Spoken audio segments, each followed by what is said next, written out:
Hola a todos y bienvenidos a un nuevo episodio de Resiliencia Creativa. Hoy hablamos de palabras, silencios y duelos que se transforman en historias. Nuestro invitado es Alberto Gómez, periodista, escritor y consultor de comunicación. Nacido en Jerez y con una larga trayectoria en medios, Alberto ha dedicado su vida a contar historias, pero también a dar voz a lo que durante años estuvo en silencio. En esta conversación exploramos cómo la escritura puede convertirse en refugio, en testimonio y en forma de resiliencia. Hablamos de su libro, Contra el silencio, donde narra su proceso de pérdida desde un lugar de verdad y ternura, y de Por un momento, una colección de microcuentos que demuestra que a veces unas pocas palabras bastan para iluminar una emoción entera. Una charla sobre el poder de escribir como forma de sanar, recordar y volver a mirar a la vida con amor. Bienvenido, Alberto. Pues muchas gracias por esta invitación. Nada, gracias a ti por haber accedido a venir a este podcast y a tener esta charla conmigo. Bueno, como verás, no me gusta en la introducción decir mucho porque lo que me gusta es que luego la persona Ujú. pues se introduzca contando su historia, ¿no? Entonces, lo primero que me gustaría es preguntarte, pues, ¿cuál es tu historia de resiliencia creativa? Bueno, yo la verdad es que no me imaginé que acabaría en un libro, ¿no? Lo que más peso le he dado yo a nivel de la escritura. Es decir, yo he escrito pues muchísimas cosas desde muy pequeñito, desde cartas al director, desde microrelatos, como decías, narraciones describiendo vacaciones, por ejemplo, ¿no? Campamentos y estas cosas que uno hace de pequeño, y todo tipo de relatos o de cuentos cortitos, ¿no? Pero, pues desgraciadamente, al llegar la muerte por suicidio a mi familia, yo desde esa misma noche, horas después de que perdiese a mi hermano, me puse a escribir.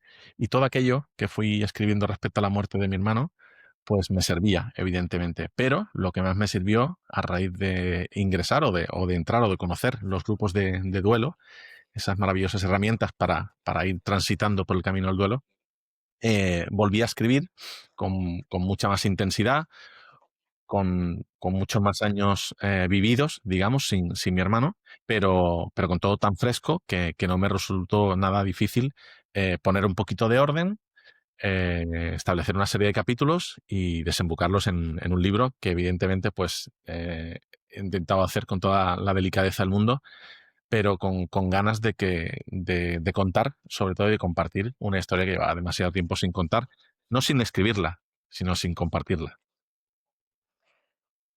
Alberto, entonces, durante todo este tiempo de silencio que hubo para ti, que bueno, no lo has dicho concretamente cuánto fue, pero creo que, si no recuerdo mal, veintitantos años, ¿no? Ujú. Sí. Eh, durante todo ese tiempo tú sí que seguiste escribiendo y estando en contacto con, bueno, pues con ese dolor y con lo que es tu proceso de duelo. Sí, yo escribí esa misma noche, escribí un mes después, escribí 6 meses después y me llevé mucho tiempo escribiendo. Lo que pasa es que todo eso no lo compartía con absolutamente nadie.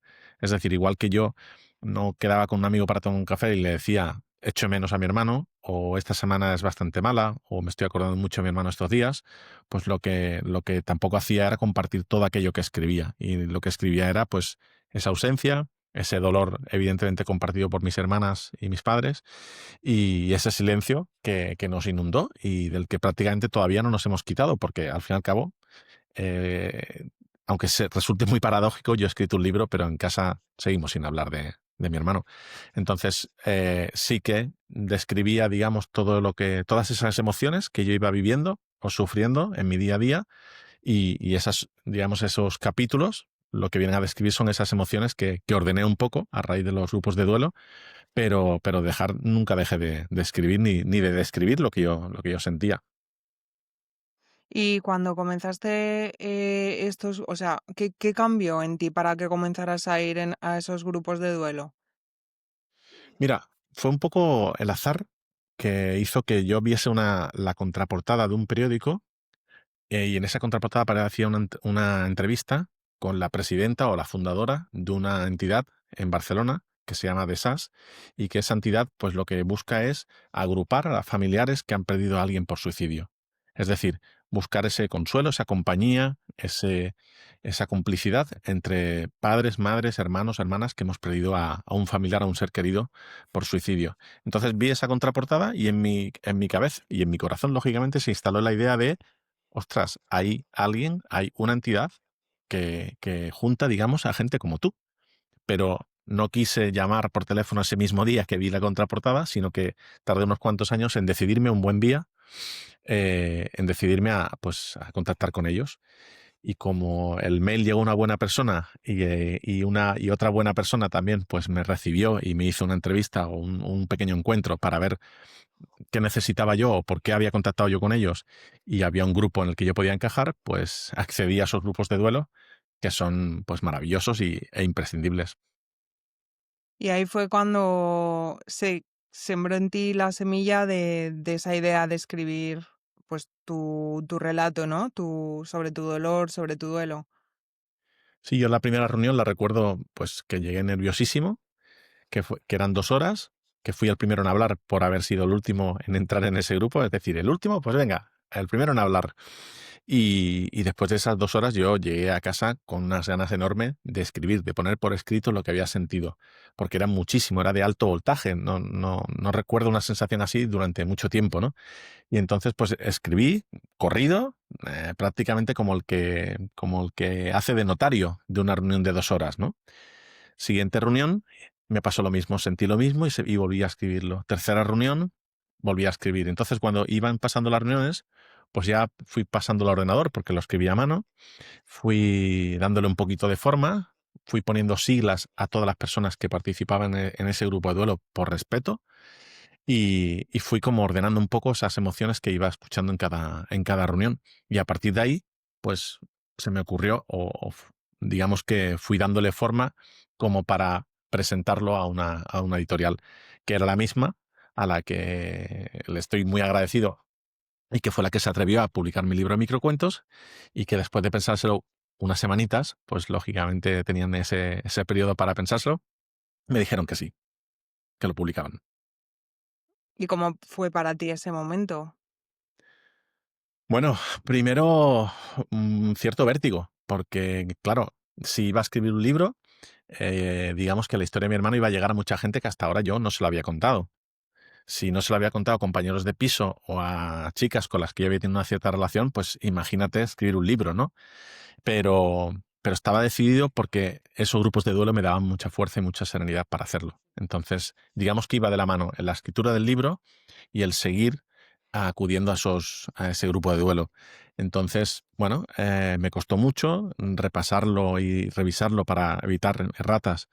Me cansaba, o sea, a veces no podía ni acabar un solo capítulo de un tirón, el revisarlo, digo, ¿eh? Y nada, después de un tiempo, pues logré ¿no? Un primer final, digamos, para llevarlo a la editorial. Y lo más gordo, lo que siempre recuerdo, como un momento pues de muchísima intensidad y emocionalmente muy difícil, fue cuando me monté en un avión para llevarles el libro, que todavía no estaba publicado, pero que estaba acabado, a mis padres y a mis hermanas. Y en ese avión, sentado antes de despegar, para ir a verlos y llevarles el libro, digamos, bajo el brazo y decirles, esto es lo que he escrito, si no tenéis ningún inconveniente, lo publicaré así, pues empecé a llorar, pero de manera desconsolada, como nunca he llorado yo en un avión. Porque sobre todo me hacía la pregunta de, ¿vale la pena escribirlo? ¿Es mejor arrepentirse? ¿Doy marcha atrás? ¿Me olvido de lo del libro? ¿Les voy a hacer daño con este libro? Y la verdad es que la reacción fue muy generosa por parte de los cuatro, por parte de mis padres y mis hermanas, y me dijeron que sí, que lo publicase. No hablamos mucho del libro, pero me dijeron que sí. Me dieron luz verde para publicarlo porque yo necesitaba que los cuatro me dijesen que sí. ¿Y, y qué piensas ahora de esas preguntas que te hacía, de que te hacías, de si merecerá la pena, de si...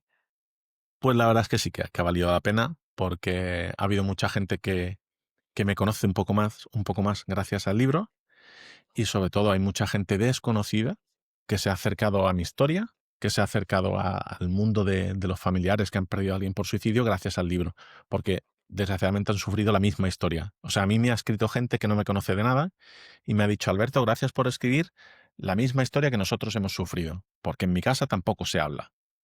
Porque lo que más me duele de ese libro es que resume, pues lo que te acabo de decir, que en mi casa no se habla, que nunca has hablado y que no se habla en presente.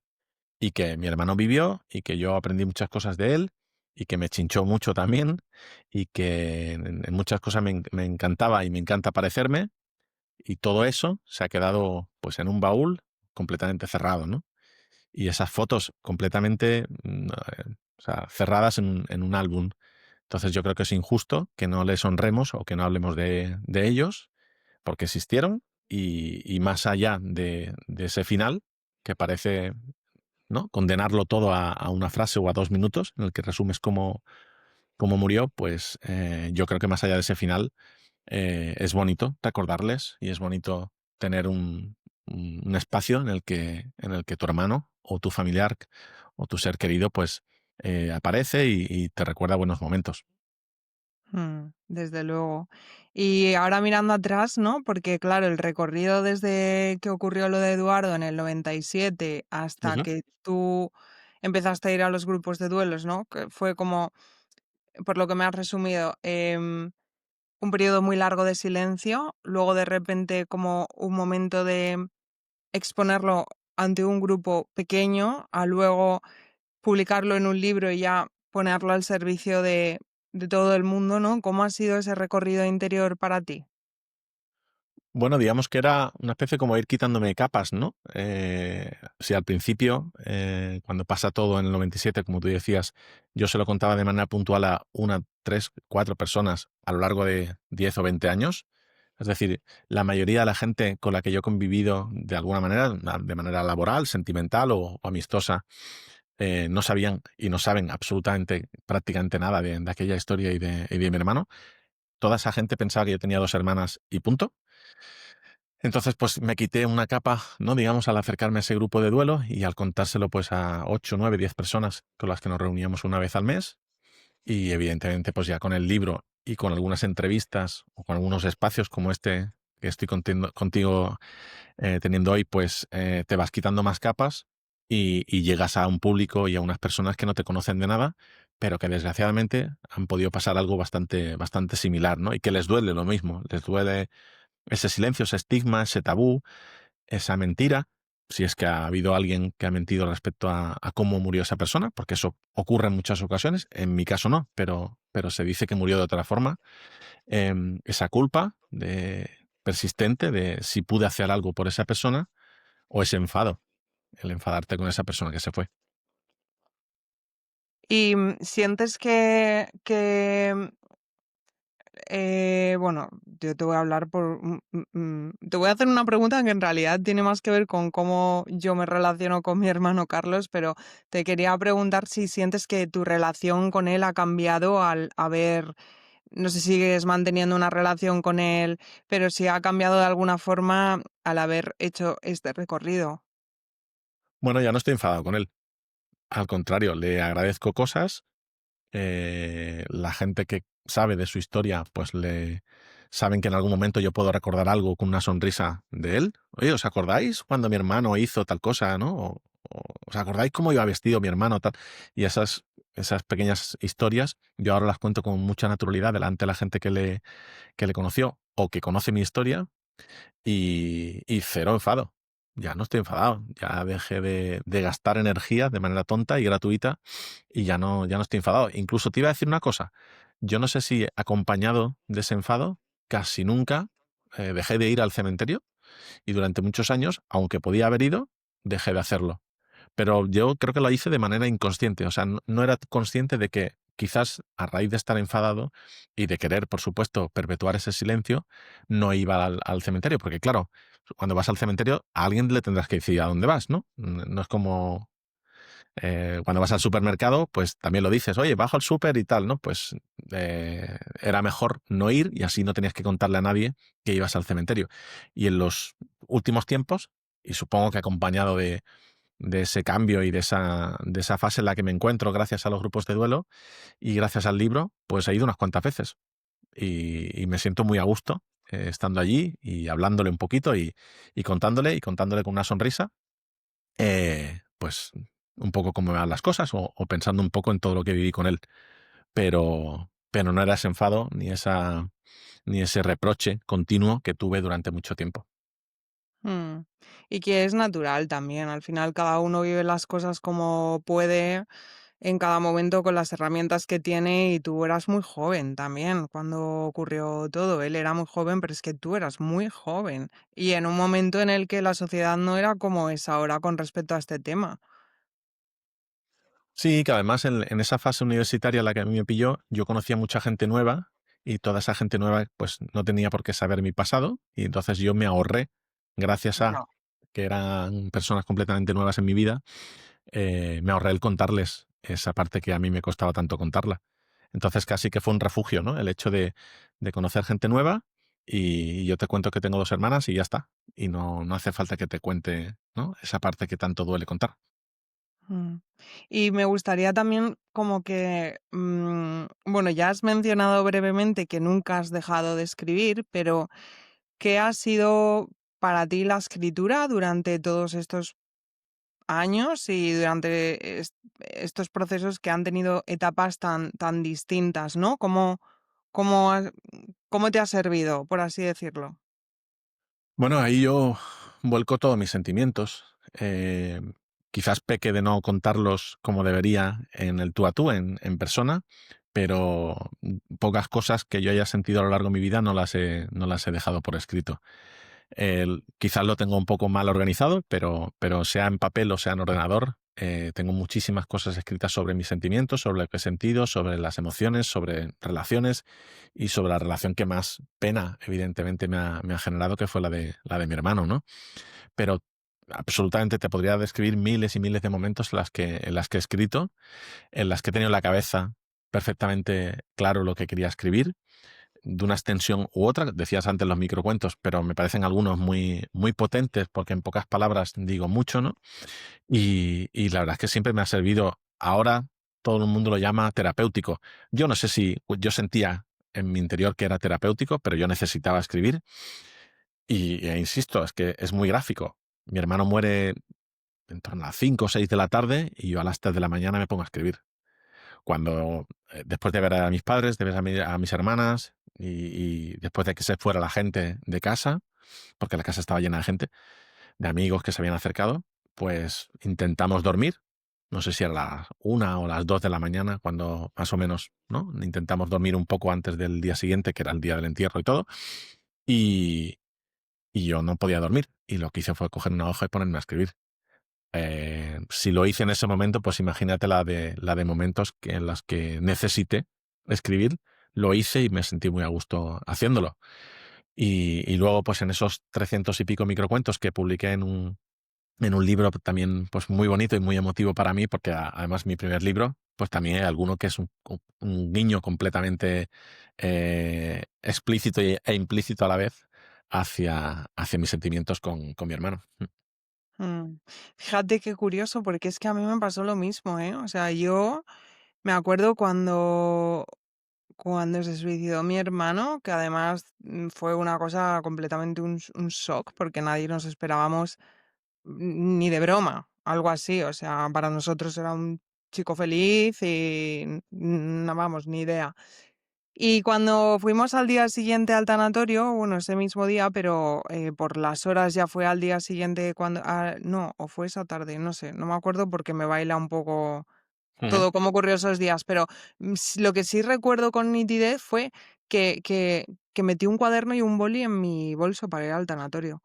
Y me lo llevé y estando allí como que me tuve que arrinconar un momento y ponerme a escribir, pero es que es lo que dices tú, o sea, una cosa que me salió mega instintiva, no lo pensé racionalmente porque es que no pensaba en ese momento tampoco, lo racional no existía, por así decirlo, pero fue una cosa completamente instintiva, lo de meterme el cuaderno y el boli y en ese momento ponerme a escribir.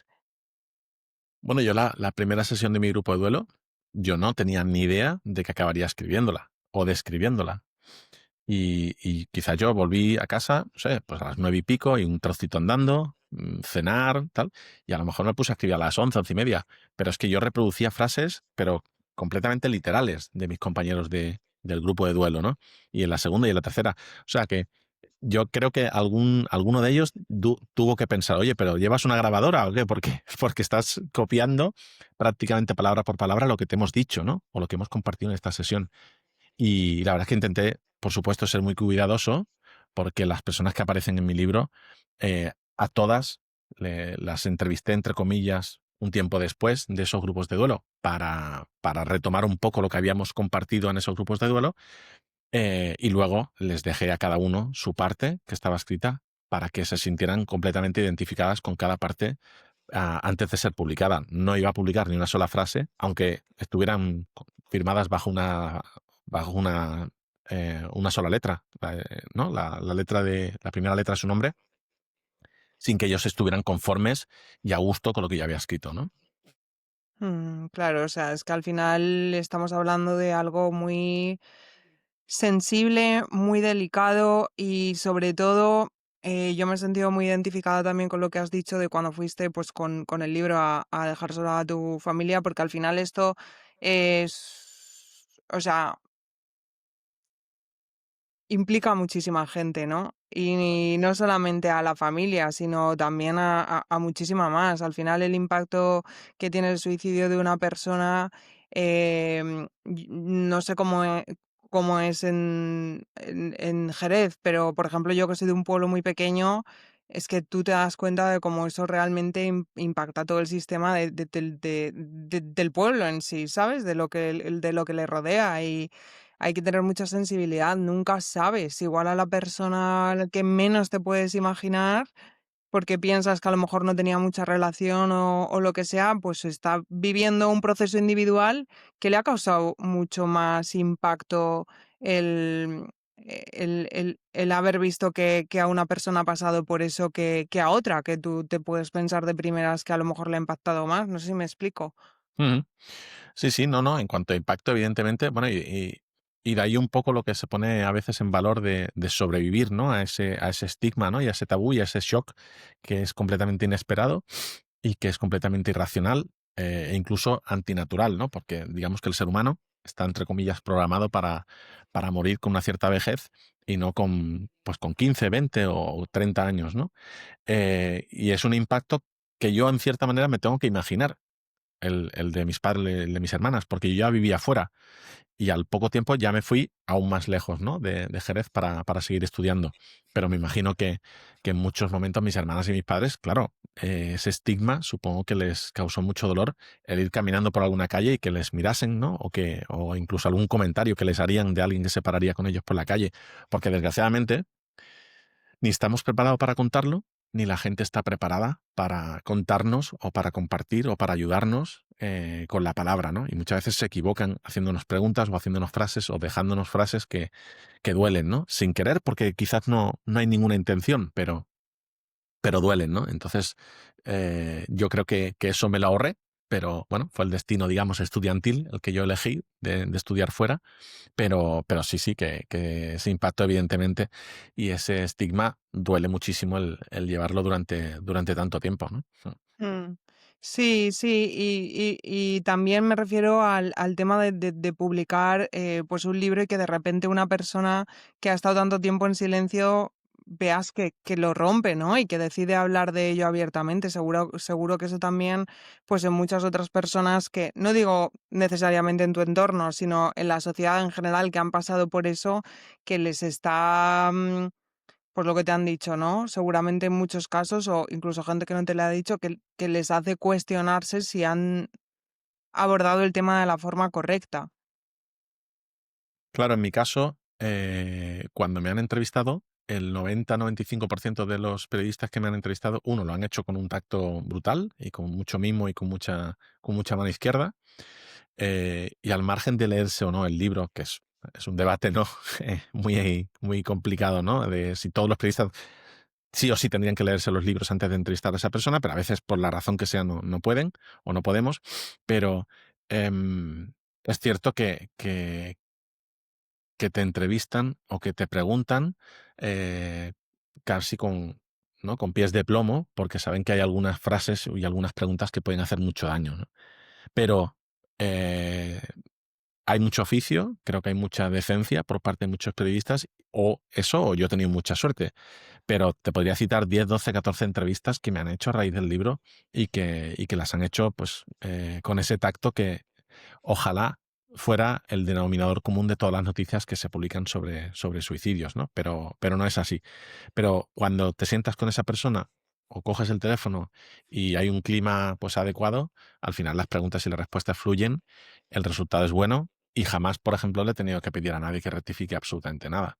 Ujú. Yo sí, la verdad. Sí que he tenido bastantes casos en los que me ha tocado educar en directo, por así decirlo. Y fíjate que porque me había pasado ya varias veces, hubo un punto en el que empecé a enviar, antes de tener la entrevista, la guía de recomendaciones y pedir, por favor, si no os importa, leeros esta guía con las recomendaciones, tal, y que luego llegara a la entrevista y me hagan preguntas del tipo, se dice que es muy cobarde hacer esto, pero yo creo que es de valientes, ¿no? Y es como, mira, o sea, es que no te has leído lo que te he enviado, pero es que no has hecho ningún tipo de research por tu parte para... Y, y sí, eso al final a mí me ha hecho también ahora elegir muy bien cuándo y con quién hablo de esto, porque me ha causado mucho impacto emocional en muchos casos hablar de determinada forma y yo no sé a ti, pero a mí me deja mucha resaca emocional, muchísima resaca emocional. No, resaca, evidentemente, salir, sales cansado de cualquier entrevista y te deja esa tarde, ¿no? Un poco tocado esa noche o al día siguiente todavía estás pensando en lo que le dijiste, ¿no? Y temes cómo va a salir publicada. A lo mejor lo que te he dicho, que es pura suerte, que he tenido mucha suerte con la gente que me ha entrevistado, pero ha habido, sí, sí, varios casos en los que había muchísimo tacto y no han hecho ninguna pregunta incómoda, o prácticamente ninguna, ¿no? Recuerdo una vez en una televisión que el chico estaba muy conmocionado por mi libro, el que, digamos, presentaba el espacio y lo presentaba junto a una periodista. Los dos estaban, pues, muy metidos en el libro, en las cuestiones y con mucho tacto. Y entonces al final dieron paso a tres tertulianos. Y entonces estos tres tertulianos no sabían a lo mejor tanto del tema y hubo dos que bien, pero hubo una tercera persona que sí que metió un poco la pata con una pregunta, ¿no? Pero bueno, el último tertuliano intervino bien, lo recuperó bien el tema y la verdad es que me fui contento, digamos, para el resultado, digamos, global de esa entrevista, ¿no? Pero es cierto que más que educar, o tenemos que ilustrar un poco, ¿no? Lo que tú dices con esas guías que existen para que no metamos la pata como periodistas, porque es que hacemos muchísimo daño a las familias que reciben esas informaciones, que ven esas fotografías y que ven cosas que podrían escribirse de otra manera, sencillamente, o podrían consultarse con una familia, con un familiar, con un amigo de esa persona que ha fallecido, que qué le parece que se escriba de esa manera. Si a mí, si tienes alguna duda y me lo quieres preguntar cómo hablar de mi hermano, yo te ayudo, sin ningún problema, ¿no? Y si lo que pretendes es no hacerle daño a mi familia, yo te ayudo y te digo pues qué palabras sobran o qué frases sobran y qué fotografía podría servir para ilustrar un poco una muerte por suicidio, ¿no? Pero lanzarse ahí sin tacto y sin mano izquierda y sobre todo, insisto, y creo que te recuerdas una charla que tuvimos, en el caso de las personas famosas me parece muy injusto y muy dañino para todas esas personas que quisieron a ese ser querido que se fue y que era famoso. Pero es que ser famoso no es ningún pecado. Y creo que no por ello, no por el hecho de ser famoso, tendríamos que escribir o hablar de otra manera. No, no tendríamos que disponer de esa barra libre que parece que hay instalada en los medios de comunicación cuando la persona que ha muerto es famosa. A mí a veces me da la sensación también, Alberto, no sé, que yo creo que al final, cuando eres periodista y te dedicas en activo al periodismo, hay veces que sin querer, porque es ya tu trabajo habitual, tu día a día y tu todo, como que igual te olvidas o no te estás dando cuenta de verdaderamente el impacto que tiene tu trabajo, porque para ti ya es como el día a día, por así decirlo, no sé si me explico. Y creo que eso puede ser también un factor por el cual hay veces que se pierde la dimensión o se pierde el tacto en determinados momentos. Quiero Sí, al pensar. cual Es bastante incómodo y bastante desagradable dedicarse al periodismo sucesos, ¿no? En general, ¿no? Accidentes de tráfico, incendios. Es decir, hablar de esas tragedias es complicado. Pero claro, siempre hay herramientas para hacerlo bien. Siempre puedes acercarte a un familiar y escucharle bien lo que te está diciendo y discernir, ¿no? Lo que puedes contar y lo que no. Y sobre todo después pensar qué va a ser lo más útil a la hora de contar lo que vayas a contar y lo que vayas a publicar como servicio, digamos, de información, ¿no? Es decir, si va a haber 4 detalles que tú te los ahorres a la hora de publicarlo porque no sirve de nada contarlos y porque al público no le interesan o no le sirve de nada al público saber esos 4 detalles, ahórratelos. No los cuentes, ya está, sin más. Pero no hace falta un suicidio, también puede haber, ya te digo, un accidente de tráfico o en un incendio, ¿no? Hay bomberos que desgraciadamente mueren en los incendios.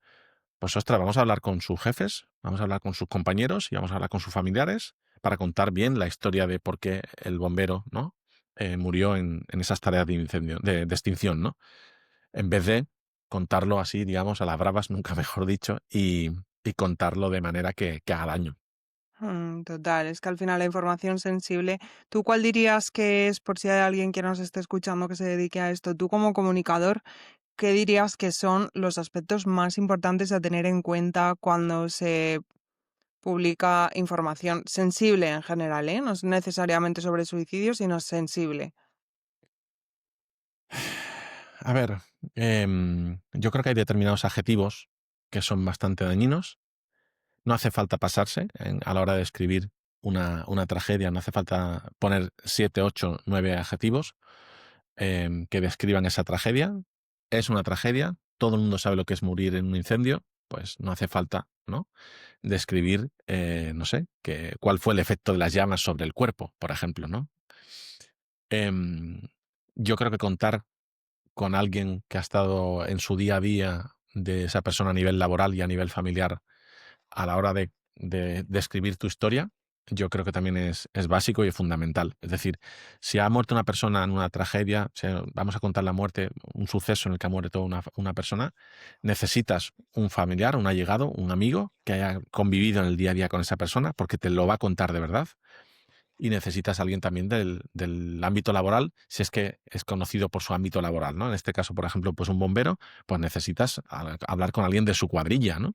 Que te describa cómo trabajaba ese bombero y en qué condiciones trabajaba en ese día en el que, ¿no? De manera fatídica, pues murió ese compañero, ¿no? Y después también, pues eso, alguien de la familia, ¿no? Contar con unas buenas fuentes, al fin y al cabo, ¿no? Que te acerquen al lado humano y al lado profesional de esa persona y que te ahorren cometer errores. Porque hay una cosa tan sencilla como que es que cuando uno se cuenta una historia con errores, al día siguiente te escribe alguien diciéndote que has equivocado. No eran 15, eran 25. No era así, era esa. Entonces, para ahorrarte esa errata, para ahorrarte ese malentendido y para ahorrarte esa conversación que tienes con esa persona que te pide, por favor, que rectifiques, pues hazlo bien desde un principio, ahórrate una serie de adjetivos, ahórrate una serie de expresiones que, digamos, que no suman, incluso que restan, en esa información y guíate por esas buenas fuentes que suele ser lo que suelen hacer los periodistas, guiarse por las buenas fuentes, ¿no? Sí, totalmente, totalmente.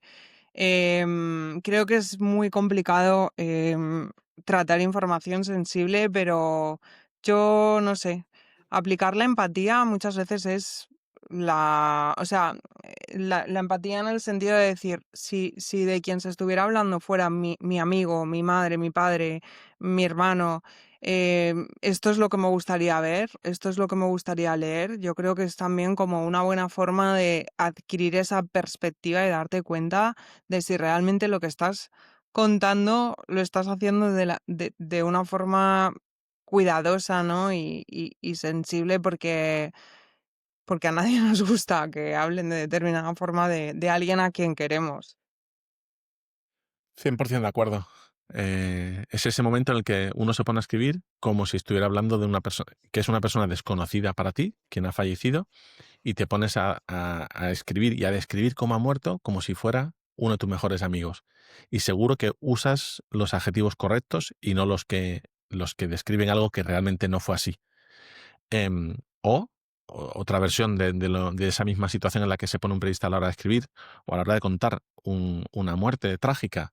Imagínate que esto lo va a leer tu madre y tu madre es la madre de esa persona que ha fallecido. Entonces, ¿le vas a hacer daño contándolo de esta manera? ¿Sí? ¿No? Si no le vas a hacer daño, si crees que no le vas a hacer daño contándolo de esa manera, públicalo así. Pero si crees que alguna frase, cuando la lea, se va a echar a llorar y no va a acabar de leer la información porque no podrá con las lágrimas que tiene, pues entonces cambia esa frase y hazlo mejor. Totalmente. ¿Tú crees que a ti te ha dado una capa extra de sensibilidad o lo que has pasado? Sí, ¿no? Ha habido un momento de la conversación, Carmen, que estaba pensando precisamente en esto. Yo cubrí un atentado de ETA en Barcelona, en un pueblecito de la provincia de Barcelona, mejor dicho, en Vila de Cavalls, y recuerdo hablar con los vecinos y recuerdo hablar con algún compañero del ayuntamiento, no sé si algún familiar muy, muy, muy cercano, pero seguramente algún tío o algún primo de la persona que había fallecido, y a mí me marcó mucho ese atentado porque evidentemente no cubres un atentado todos los días, yo era muy jovencito además, pero claro, yo había perdido a mi hermano unos años antes y yo hice todo lo posible sin querer o de manera, no sé, creo que implícita, de hacer un trabajo digno y sobre todo de hacer un trabajo que no hiciera daño a nadie, insisto, del entorno de este concejal que había muerto, ¿no? Se me quedó grabada muchísimo esa historia, incluso contacté un tiempo después con los familiares y hice todo lo posible, insisto, en que nadie esa tarde-noche, terrible para ese pueblecito, se sintiera incómodo por mis preguntas, ¿no? Era fácil hacer preguntas incómodas, pero no era ni el lugar, ni el momento, ni la persona, el periodista, que tenían allí delante, la persona que iba a hacer esas preguntas incómodas y no recuerdo haberlas hecho. Y bueno, no sé, no me dieron ningún premio por aquel trabajo, pero yo sí que me fui a casa pensando que no había incomodado a nadie con esas preguntas. E insisto, eran horas después que yo me planteé en aquel pueblo, después de un atentado de ETA, a un concejal súper modesto de un pueblo pequeñito. O sea, quiero decir que era, pues eso, una persona amable, conocida, entrañable entre la gente del pueblo y que yo no estaba dispuesto a manchar, digamos, pues esa personalidad o esa muerte con preguntas incómodas, ¿no? Total. Y a la hora también de relacionarte con otras personas, ¿crees que...? Porque también hay muchas... Te lo pregunto porque he visto que hay a personas que les pasa al contrario, ¿no? Que al contrario en el sentido de que intentan tanto evitar estar en contacto con su dolor que al final les da una capa de insensibilidad más que de sensibilidad. Que les pase algo tan complicado como perder a alguien a quien quieren. Pero por la forma en la que hablas, por la forma en la que te expresas, por las cosas que dices, me da la sensación de que en tu caso eres alguien muy sensible, que tienes como un corazón tierno, por así decirlo. A ver, yo creo que la verdad es que nunca me han hecho esta pregunta, pero no sé qué tanto sensible era yo antes de la muerte de mi hermano. Pero yo, evidentemente, cuando leo cosas que había escrito antes de la muerte de mi hermano, evidentemente también reconozco cosas que sigo escribiendo de la misma manera, con el mismo estilo y con esa sensibilidad que me cuentas. Sí, me puedo considerar alguien sensible, me gustan las cosas bonitas, incluso podría decirte un poco ñoño y de películas románticas, sí, y no me cuesta reconocerlo, pero creo que evidentemente esas dosis de dolor y de silencio y de daño, ¿no? que llevas dentro, pues hace que ¿no? Esos ingredientes que describí antes de como de una cierta sensibilidad, pues a lo mejor se multipliquen, ¿no? Claro, cuando escribes echar de menos a alguien, no es lo mismo que hayas perdido una novia de 2 semanas que perder a un hermano por una muerte, ¿no? Por una muerte, incluso por un accidente de tráfico o por una enfermedad terrible, ¿no? Claro, quien escribe y quien describe sensaciones o emociones cuando ha perdido a alguien para siempre, es que cambia mucho la cosa. Entonces yo creo que quizás sí, que lo era antes de, pero que evidentemente siempre he seguido siéndolo a la hora de escribir y a la hora de relacionarme con las personas, porque les cuento cómo veo yo la vida, les comparto cómo veo yo la vida, pero también es cierto que hay un momento de esa relación cuando vas conociendo a esa persona en que te planteas cómo le cuento a esta persona que tuve un hermano, ¿no? Porque, claro, siempre le das vueltas a, vale, estoy conociendo a una persona, a lo mejor es un amigo o es una pareja, y dices, pero en algún momento se lo quiero contar, porque quiero compartirlo, porque es lo más profundo y lo más doloroso que yo he vivido y se lo quiero contar. Y pasan 2 días, y pasan 2 meses, y pasan 2 años, y a lo mejor nunca te atreves a contárselo, pero lo llevas ahí y lo tienes a veces en la punta de la boca y no te sale, ¿no? Yo muchas veces digo que es como quedarte en blanco, ¿no? Porque no acabas de atreverte a contárselo. Y cuando se lo cuentas, pues te sientes muy bien compartiéndolo y se lo cuentas de esa manera, pues sensible, porque ha sido lo más doloroso que te ha pasado en la vida. Y, pues evidentemente pues llorando y diciéndole pues te echo de menos. Y echar de menos es bonito y desgraciadamente lo decimos poco. Porque cuando tenemos a alguien lejos, a una madre, un abuelo, una abuela, no le decimos te quiero o no le decimos te echo de menos la de veces que deberíamos decirlo, ¿no? Y yo, pues durante muchos años, como te decía, pues, completamente en silencio, no le decía pues a mis amigos o a las parejas que iba teniendo que echaba de menos a mi hermano. Mm. Sí, la verdad que tendríamos que acostumbrarnos a decir más estas cosas, porque es como que luego llega un momento en que te das cuenta de que no lo has dicho lo suficiente y que ya no puedes volver a hacerlo.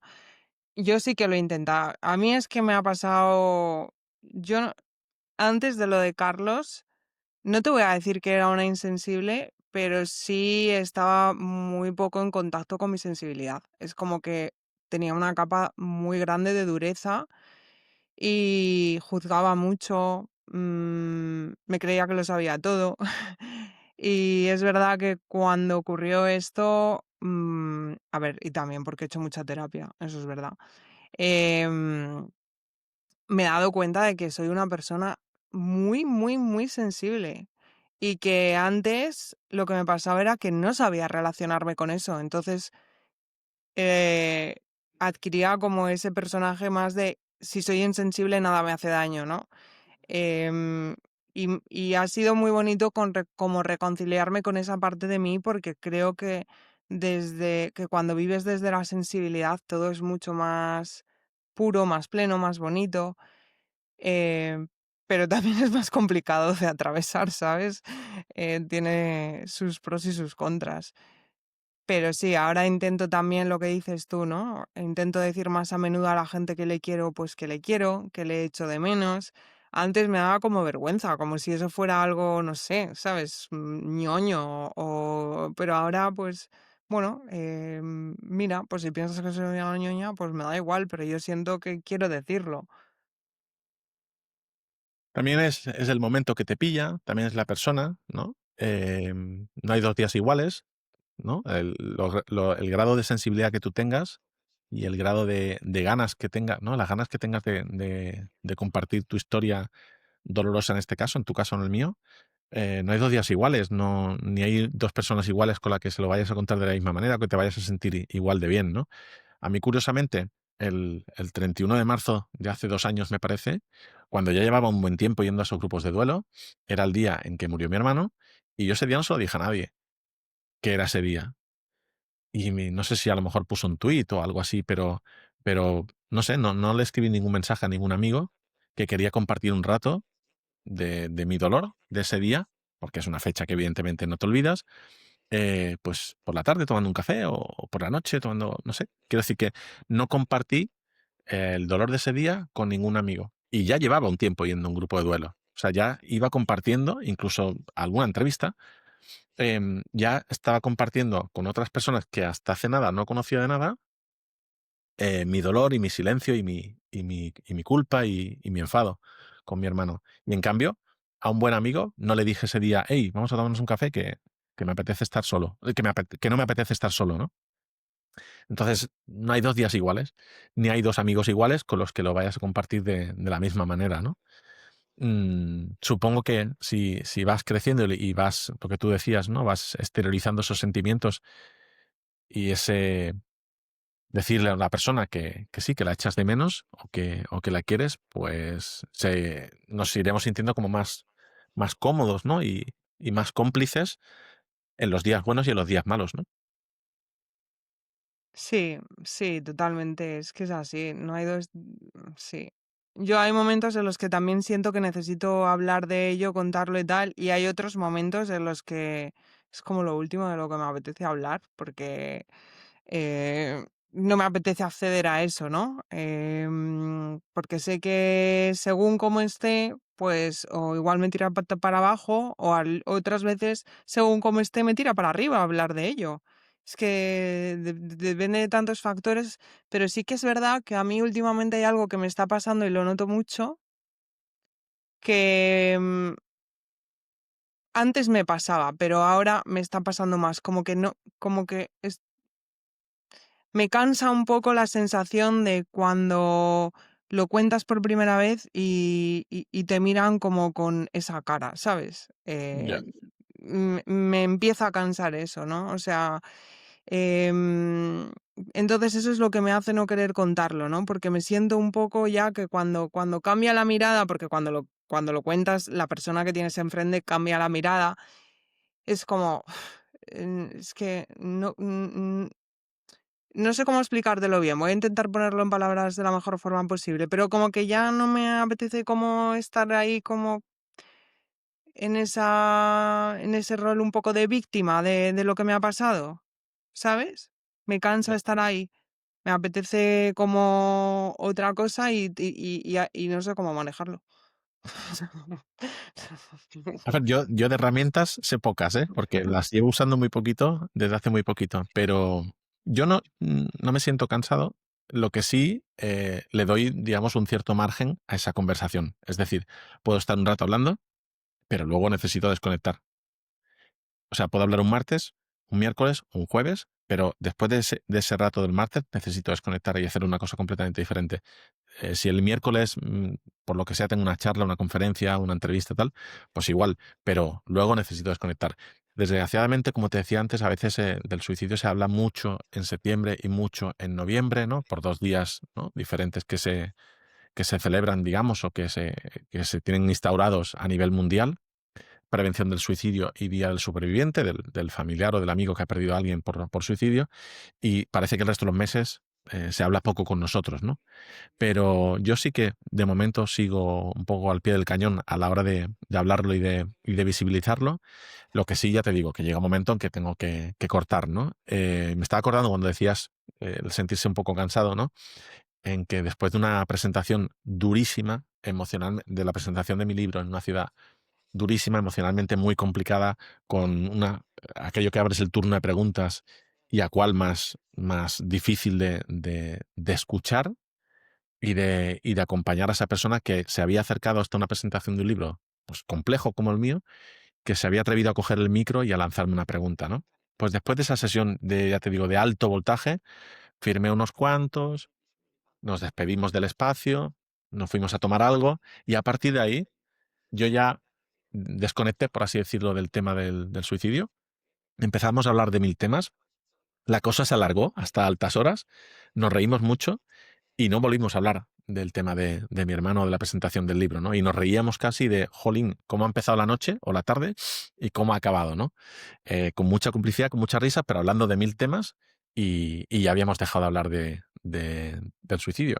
Entonces fue como, yo creo que de manera inconsciente paramos un poco, ¿no? Fue una jornada, una sesión como muy intensa, una presentación muy intensa, pero luego ya, pues necesitábamos hablar de otros temas a lo mejor no eh, tan pesimistas, ¿no? Pero sí que eran diferentes, ¿no?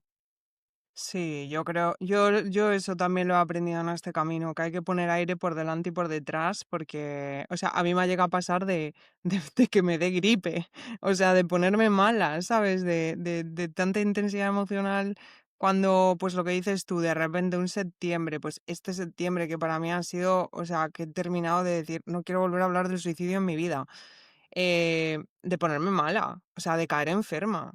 O sea, entonces, bueno, es como ir un poco aprendiendo y según el momento en el que estemos Llevamos 50 minutos ya, Alberto, se nos está pasando el tiempo. Y te iba a decir Eh, que uno de los días más complicados fue que me desperté a las 3 de la mañana para hablar del suicidio para unos compañeros de México. Después de ese rato de charla, una horita, pues intenté dormirme, más o menos me dormí un poco, pero claro, al día siguiente era un día durillo, en lo físico y en lo emocional. Vaya, o sea que al día siguiente ibas ya como si hubieras soñado también con el tema prácticamente. Sí, pero ¿sabes lo peor? Que de ese grupo hubo alguien que me ha pedido intervenir en una charla parecida en horario de América Latina en noviembre y he vuelto a decir que sí, así que nada, no aprendo. Bueno, a ver, al final todas estas cosas luego cuando las hacemos por algo y porque para nosotros tiene sentido y le vemos pues esa dimensión que va más allá de nuestro cansancio, ¿no? Y de lo y de lo que aporta y también nos llena, ¿no? Entonces, bueno, es verdad que cansa mucho, que es duro, pero es tan bonito a la vez, tan bonito a la vez que bueno, yo creo que merece la pena. Sí, sí, sí, desde luego. Esa idea persiste siempre que me plantean algo, que al final vale la pena. Bueno, Alberto, es que había dejado de mirar la hora porque estaba aquí tan contenta hablando contigo, pero hemos llegado al límite de tiempo que suelen durar los podcasts, entonces no quería dejar de terminar sin que nos cuentes dónde encontrarte, dónde encontrar tus libros, para quien nos esté escuchando. Pues mira, bueno, si pones en Google Alberto Gómez García y pones suicidio o pones Contra el silencio, que es el título del libro, es muy fácil encontrarme, sobre todo por aquellas entrevistas que me han hecho, y ya te digo, en septiembre me hicieron unas pocas. Contra el silencio es el título del libro. Lo único que me encuentro inmerso en una pequeña crisis editorial, ¿vale? Entonces tengo los derechos de mi libro. Tengo unos cuantos ejemplares que puedo vender yo, digamos, a título personal, pero ahora mismo, a nivel de editorial, quiero ver qué hago con el libro, dónde lo vuelvo a editar. Es decir, que la editorial que la editó ya no lo vuelve a editar. ¿Sí? Vale, vale. Entonces, nada, se ponen en contacto conmigo, me pueden escribir a través de cualquier red social y yo les hago lo posible para que puedan leer el libro, tanto en papel como de manera electrónica. Ujú. Vale, Alberto, perfecto. Pues muchísimas gracias por este rato de charla, que he disfrutado un montón y por haberte, bueno, abierto así y hablado de tus sentimientos y de tu proceso y haberlo compartido conmigo y bueno, con quienes nos están escuchando. Pues un placer y nada, para cualquier cosa que sea, pues contar historias que duelen y que cuestan, pero que al fin y al cabo también son o tienen su lado bonito, pues aquí me tendrás para compartirlas. Gracias, Alberto. Hasta luego. Un placer, hasta luego.